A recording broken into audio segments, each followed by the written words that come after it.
That's what we're trying to build is people talking about their faith, sharing their faith, and he will do that for us on Sunday. All right, so tonight we are going to talk about something where we left off last Wednesday night. I'm going to talk about globalism and the Confederation of 10 Nations. These are things that we're going to be referring to tonight. So when we talk about globalism, we're talking about a world that is going to orchestrate one worldism. It is coming. If somebody doesn't believe that, just look what the World Health Organization was able to accomplish overnight. They just simply said to all of the premiers, prime ministers, presidents, health officials in every country, tomorrow you lock down every lockdown, just like that. So when people say, oh, you guys, all these years, you've been preaching about something that is impossible, maybe now this thing might have convinced some people that this is a possibility. I never doubted it. I didn't know how, but I can see now that it'll just take somebody like the World Health Organization to say, this needs to be done, and it will be done. They seem to hold that kind of power. So globalism. You've all heard of the New World Order. That's been a word that's been used so much in recent years. And this whole thing will lead towards a New World Order. There's no question about that. Whether that is going to be the final one, we can't tell you that now, but we can tell you this, that things are changing. The world will never be the same it was. So we can be sure that change is in the wind. Well, we left off at Romans chapter 11 last week and down at verse number 25. So Romans chapter 11 at verse number 25. So I want to read that verse, and then I want us to go to Luke chapter 21 and verse 24. So Romans 11:25, Luke 21:24. So we're going to be looking at those two verses just to give us a kickstart for the lesson for tonight. So in Romans 11, verse 25, we read these words, "For I would not, brethren, that you should be ignorant of this mystery, lest you should be wise in your own conceits, that blindness in part is happened to Israel until the fullness of the Gentiles be come in." Did you notice that? We had mentioned to you about Israel past, Israel present, the time we live in, and Israel in the future. There is a future for Israel. I've not yet delved deeply into the future for Israel. We'll be coming there in our prophetic studies. But I just want you to notice something here as Paul gives to Israel the dynamic hope and reality that Israel shall survive and that Israel will again come to a status in the end times. But he interjected this phenomenal piece of information that perhaps has not been emphasized enough, and that is that there is a fullness of the Gentiles to come. That's what we read about here. So when the fullness of the Gentiles, I believe that means that when the Gentiles have finished everything that they had set out to do, so when the Gentile era is over, remember that Jesus said in his teaching in the New Testament times that this is the hour of man. He said, this is not the kingdom. He said, this is the hour of man. I get so very, very frustrated with so many teachers today that keep telling us that we're in the kingdom. Well, my comment to that always is, because I can't fight them, as always, then I guess we're living in the slums of the kingdom then. The fact is that we are not living in the kingdom. The kingdom is yet to come. This is the church age. It's not Israel age, it's the church age. The kingdom will come when Christ will be on earth, and there will be a kingdom on earth. But this is not it. This is the hour of man, which means it's the hour of the Gentile. Okay, so let's keep that in mind. It is Gentile power, Gentile control, Gentile direction. Well, let's look at what Jesus said in Luke 21, verse 24. He said, "And they shall fall by the edge of the sword, and shall be led away captive into all nations, and Jerusalem shall be trodden down of the Gentiles until the times of the Gentiles be fulfilled." Jerusalem currently is not in full control by Israel. There are Gentiles who are largely in control of Jerusalem. The day will come when Israel will have no control in Jerusalem, and Gentiles will overrun the city of Jerusalem and just take full control of it. It is their passion, it is their desire, and that is going to happen. So those are just two verses that I want you to think about as you think in terms of the prophecy relating to Israel and its future. There is a key here, and that is this will happen when the fullness of the Gentiles, when the Gentiles have run their course. Now, in chapter 11 of Romans, Paul said the Gentiles should not be overly excited because we're only engrafted into the tree. We're not a part of the branch naturally. We're engrafted. So he said it'll also come out again. And that's what's going to happen with the Gentile world. Now, fortunately, for every believer grafted into the tree, we know that when we are taken out, it'll be with the upper taker when we go to be with the Lord and be with him forever. So I want us to just go back in time again. Now in the study of prophecy, it's important that we get the connection of how it began and how it developed and how it comes to an end. And you see this repeatedly in our teaching in the prophecy course that we're giving to you. So I want us to look at the beginning of global Gentile prominence. Now, before Abraham, before there was any Israel, before Abraham there was no Israel. Such a thing didn't exist, so they haven't always been there. It was only after Abraham and his children that there was a nation called Israel, so it had a profound beginning, but there was a Gentile force already in the world at that time. We had the rising of Gentile prominence in Babylonia somewhere around the year 2000 to 1900 years before Christ. The key figure in the rising of the Babylonians in world power was Hammurabi, who enshrined the famous Code of Hammurabi. How many of you have ever read at least parts of the Code of Hammurabi? You have not done that? Okay. It's about 280 some articles. Okay, so I have read it. I've looked at it and said, boy, that's interesting. Some of it has some leaning towards the law of Moses, and it could not have been the law of Moses because Hammurabi preceded the law of Moses. So some people say that Moses just copied Hammurabi. Well, he did not. Moses wrote down what God told him to say. The Britannica said that there were 282 case laws that include economic provisions, prices, tariffs, trade, and commerce. So it was really quite a code that he wrote. There was family law. There were laws regarding marriage and divorce, as well as criminal law.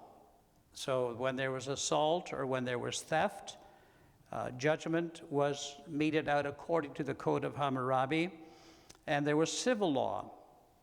Slavery and debt were addressed. So slaves were to be treated a certain way, debt had to be compensated.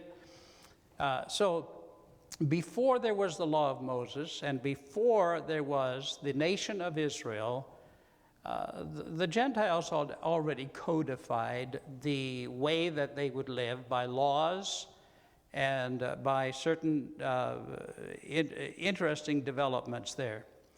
So we have in the second place, we have the revelation of Gentile prominence in the Neo-Babylonian era.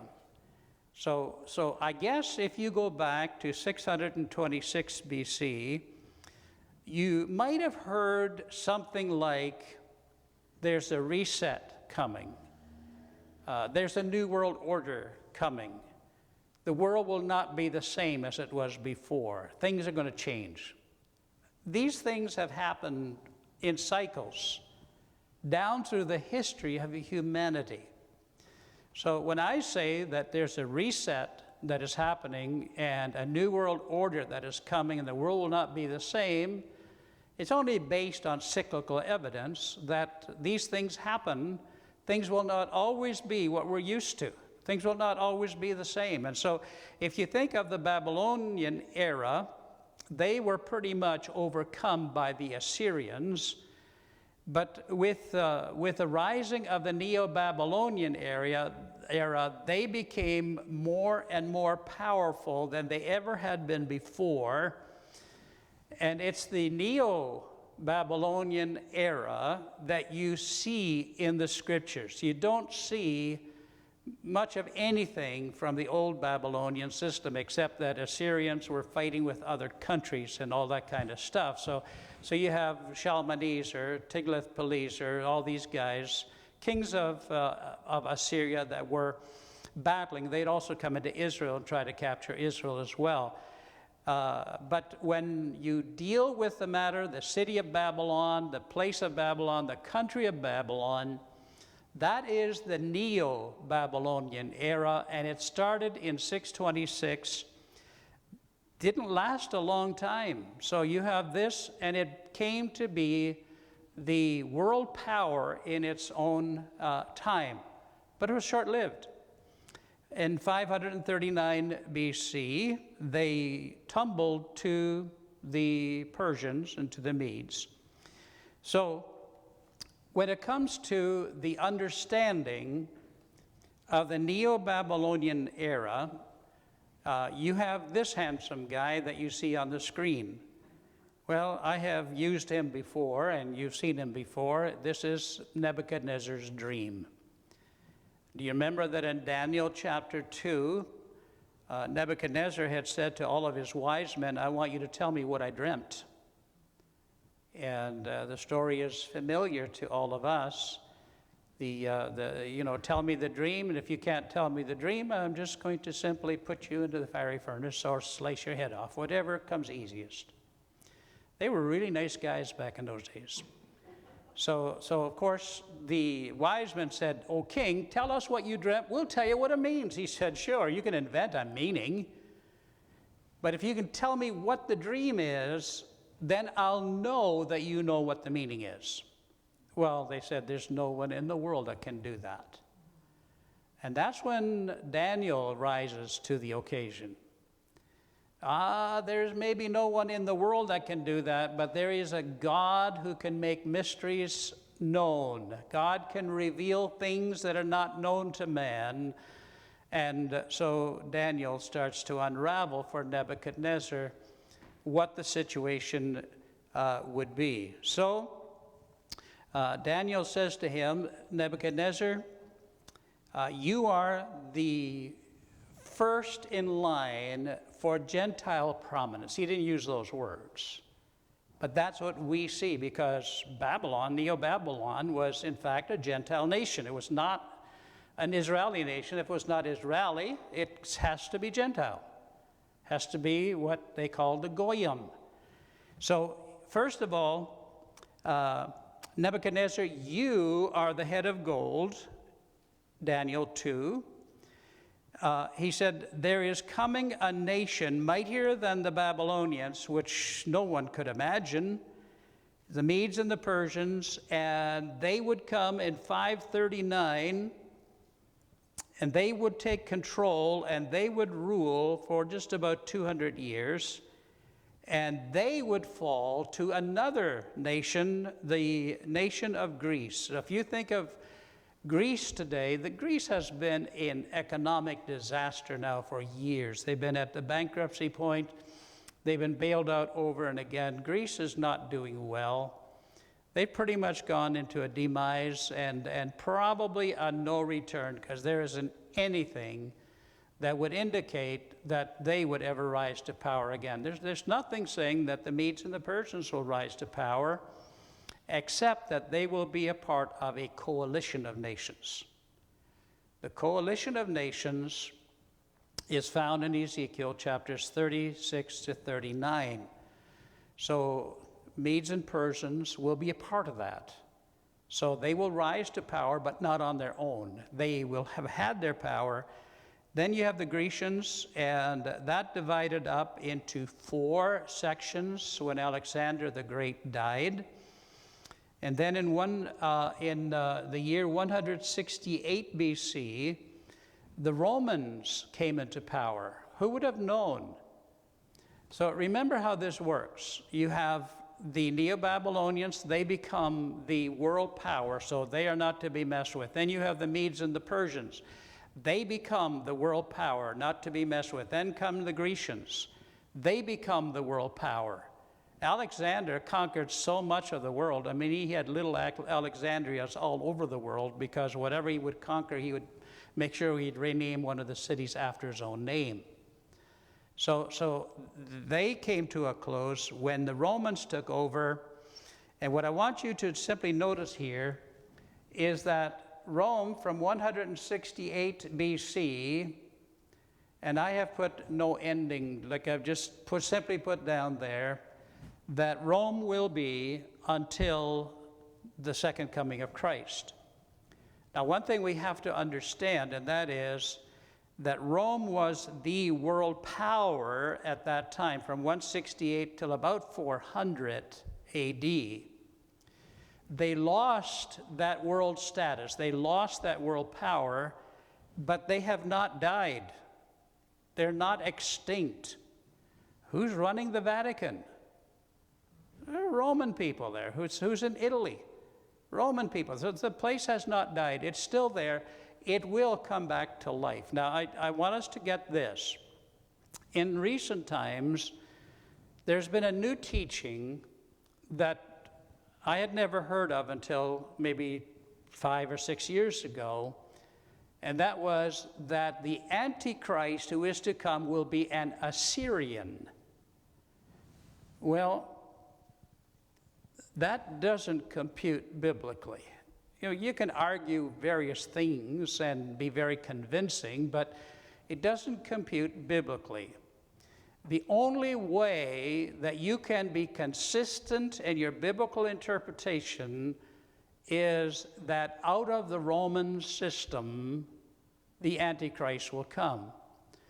The Antichrist will be acceptable by the Jews. And looking at their unbelief today, their blindness, their coldness of heart, their indifference towards God, they will probably accept a Gentile leader as long as he can offer them what they hope to get out of the deal. So they will be a part of the whole conglomerate of things that are yet to come. Now, that's the dream that Nebuchadnezzar had. Then in Daniel 7, there was a vision. And there's a difference between a dream and a vision. So in Daniel chapter 7, you have the lion with wings. That was interpreted to be Babylon. Then that's followed by a bear with 3 ribs hanging out of his mouth. 3 bone-like or ribs of some animal that he's chewed on. That's the Medes and the Persians. Then you have Grecia with all these wings. That's indicative of of Alexander's flight throughout the world, a speedy young guy. And then you have this indescribable monster that depicts Rome as the empire to consider. So from 168 till 425 approximately, you had the Roman Empire that was the world-dominating Gentile force. So you have Babylon, you have the Medes and the Persians, you have the Grecians, you have the Romans. The Bible talks about 4 empires, okay, 4 kingdoms. And these 4 kingdoms are the Gentile nations that have to be fulfilled. So in Romans 11 and in Luke 21, when Jesus said, when the fullness of the Gentiles, it has reference to when these various kingdoms have finally met their goals and they have finally finished their run, that's when things will change. Things go into a different mode altogether. Revelation chapter 13 shows us a beast that comes out of the sea. And if you can see him, he's got 7 heads and he's got 10 crowns on his heads. These are 7 kings and 10 kingdoms. We are not in the fullness of the Gentiles at this point.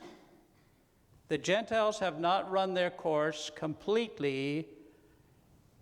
When there is a confederation of 10 kingdoms, that will then become the part of what the Bible describes as the fullness of the Gentiles. The 7 heads and the 10 horns. Let's just look at the 7 heads. First you had Egypt. Now we've not ever talked much about Egypt, but you know that in history, Egypt was a very powerful nation. It was there where the Hebrews were kept for several hundred years. Joseph, who rose to the top in the Egyptian empire. So the Egyptian was a very powerful, so there was first king of the Gentile era. Then you had the Assyrians, very, very powerful kings in Assyria, very powerful nation. Then you had Babylon, who is depicted by the lion in Daniel chapter 7. The Medes and the Persians, depicted by the bear in Daniel 7, verse 5. And then you have Greece, depicted by the leopard in Daniel 7, verse 6. And then you have Rome. How many nations is that? 7. Okay, so if you remember that cute lion that comes out of the sea, he's got 7 heads. What's it represent? It represents the 7 kingdoms that are world kingdoms.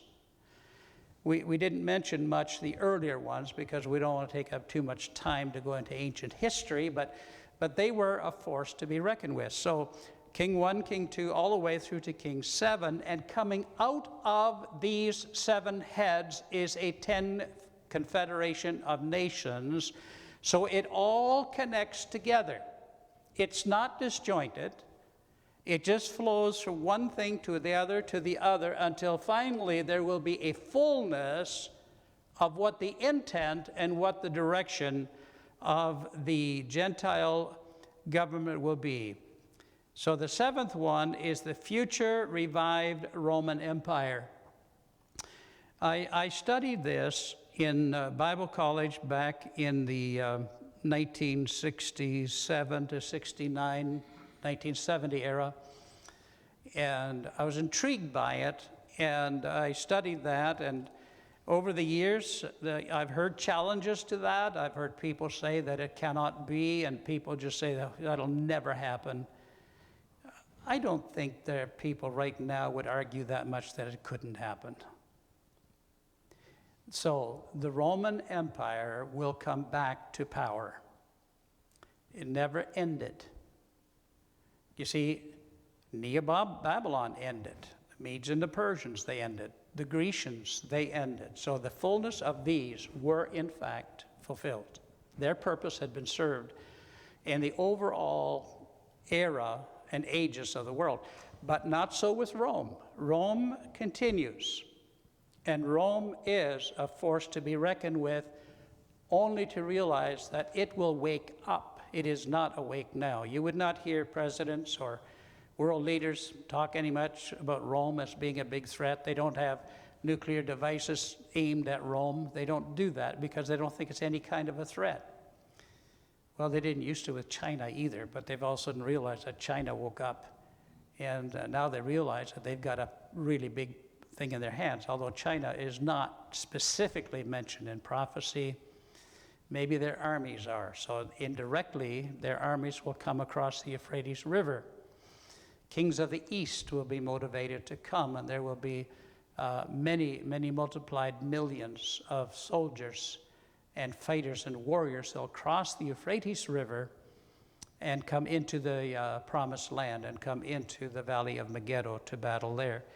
So the future world empire. Now remember the statue that Nebuchadnezzar saw? You had the head of gold. You had the breast of silver. You got the torso of brass or bronze. And then you have the legs of iron and clay. And then at the bottom of that statue, what have you got? Sore feet. Will be sore feet. Thank you, Barry. Will be sore feet. 10 toes. Guess what the 10 toes are? 10 toes is the same thing as the 10 kingdoms. The 10 toes is the same thing as you have the 10 crowns on the head of this beast in Revelation 13. So what happens to the statue that Nebuchadnezzar saw, and Daniel tells the king what this is. He said, after I saw your empire, the following empire, the following empire, and then the huge dynamic empire of Rome revived, doing its dirty work in the world, what I saw was this gigantic rock that comes out of a mountain that's not made with hands. It comes and it flies down and it smashes the toes, the feet of this image that you had. And then Daniel says that that will become then the eternal kingdom that will never be destroyed. So the image and all it represents must be destroyed, and it will be destroyed by the authority of the rock. Who is the rock? Jesus Christ is the rock. So when he comes in imagery as a rock out of the mountain, he will come to destroy what the Roman Empire is seeking to accomplish, and that is beyond our date, and we don't know when that is. So the Roman system will only be destroyed by the power of Jesus Christ, not by any world wars. No other nation, no other power will overcome Rome, except that it will be the power of Christ's appearance in those days to come. Look at Revelation 17, verse 10. In case anybody wonders, like, where do you ever get the stuff that you talk about? I get it right from here, for one thing. Look at Revelation 17:10. And there are 7 kings. Who was the first one? I mean, I didn't mention his name because it's probably just a pharaoh. What country? 7 kings. First one was Egypt. 5 are fallen. So all of those that are gone, and one is, and the other is not yet come. Which one has not yet come? The revived Roman Empire. The 7th empire is not yet come, and when he cometh, he must continue a short space. And the beast that was and is not, even he is the 8th and is of the 7, and he goeth into perdition. And the 10 horns which thou sawest are 10 kings, which have received no kingdom as yet, but receive power as kings 1 hour with the beast. That 1 hour, I don't believe it should be a 60-minute interpretation. Could be, but I don't think that's what God intended. But what he intended thereby is that it will rise to power quickly, and it will be in power for a very short time. When will it rise to power? It'll rise to power somewhere around the middle of the tribulation period.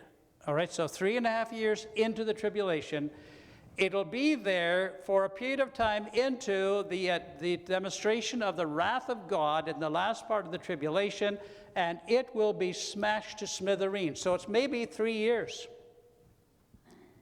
That would be, in God's timeline, something like an hour.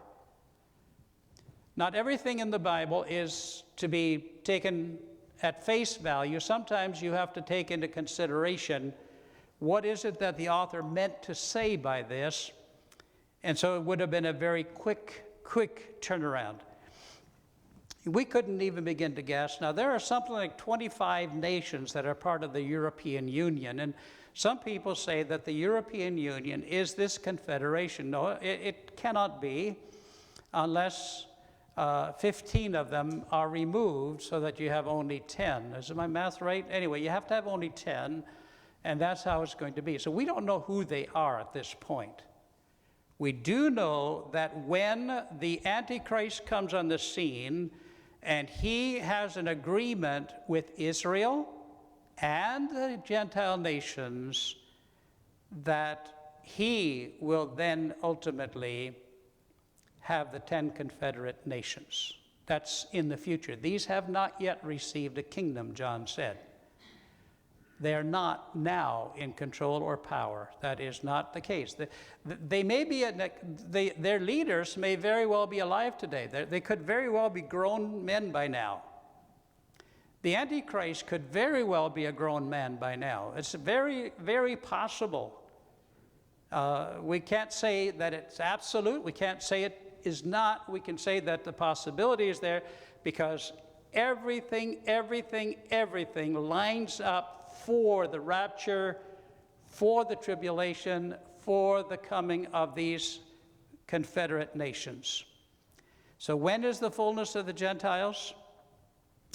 At the Antichrist rule, and it will be smelly. God's judgment of Revelation and the 7 bowls of wrath is the time when the Gentile fullness will come in. Israel restored and Gentile nations destroyed. So when God is finished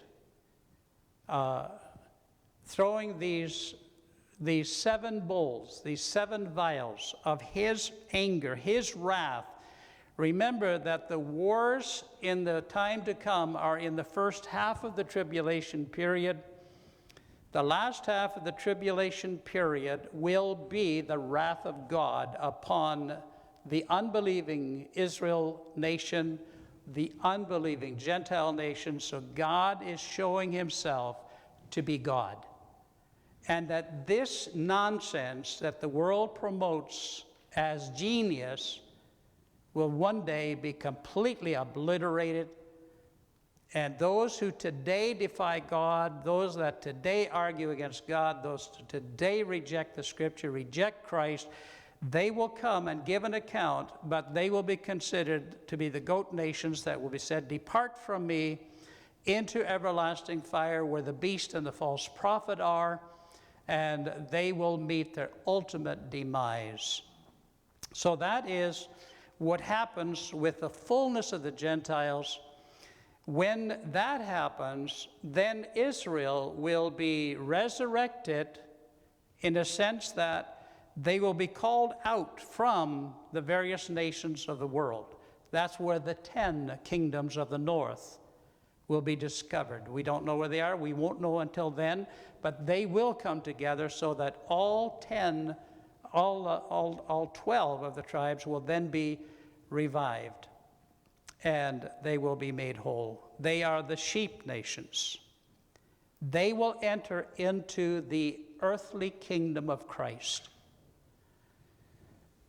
I heard a pastor of a very large church in Cambridge say a couple of years ago, we are ushering in the kingdom. I think my jaw dropped as I was sitting there listening to him. I'm pretty sure it did. I said, we are ushering in the kingdom. This is foreign language. This is alien language. This is not biblical language. It is not what the scriptures would ever lead us to believe. It might be a neat idea, but the scriptures would never lead us to believe that. The only way that the kingdom of God comes on earth is when that stone comes out of that mountain and destroys the Gentile nations, and the fullness of the Gentiles is completely obliterated. And it is then that he that is faithful and has his authority to show to the world that he is King of Kings and Lord of Lords. So that is the fullness of the Gentiles.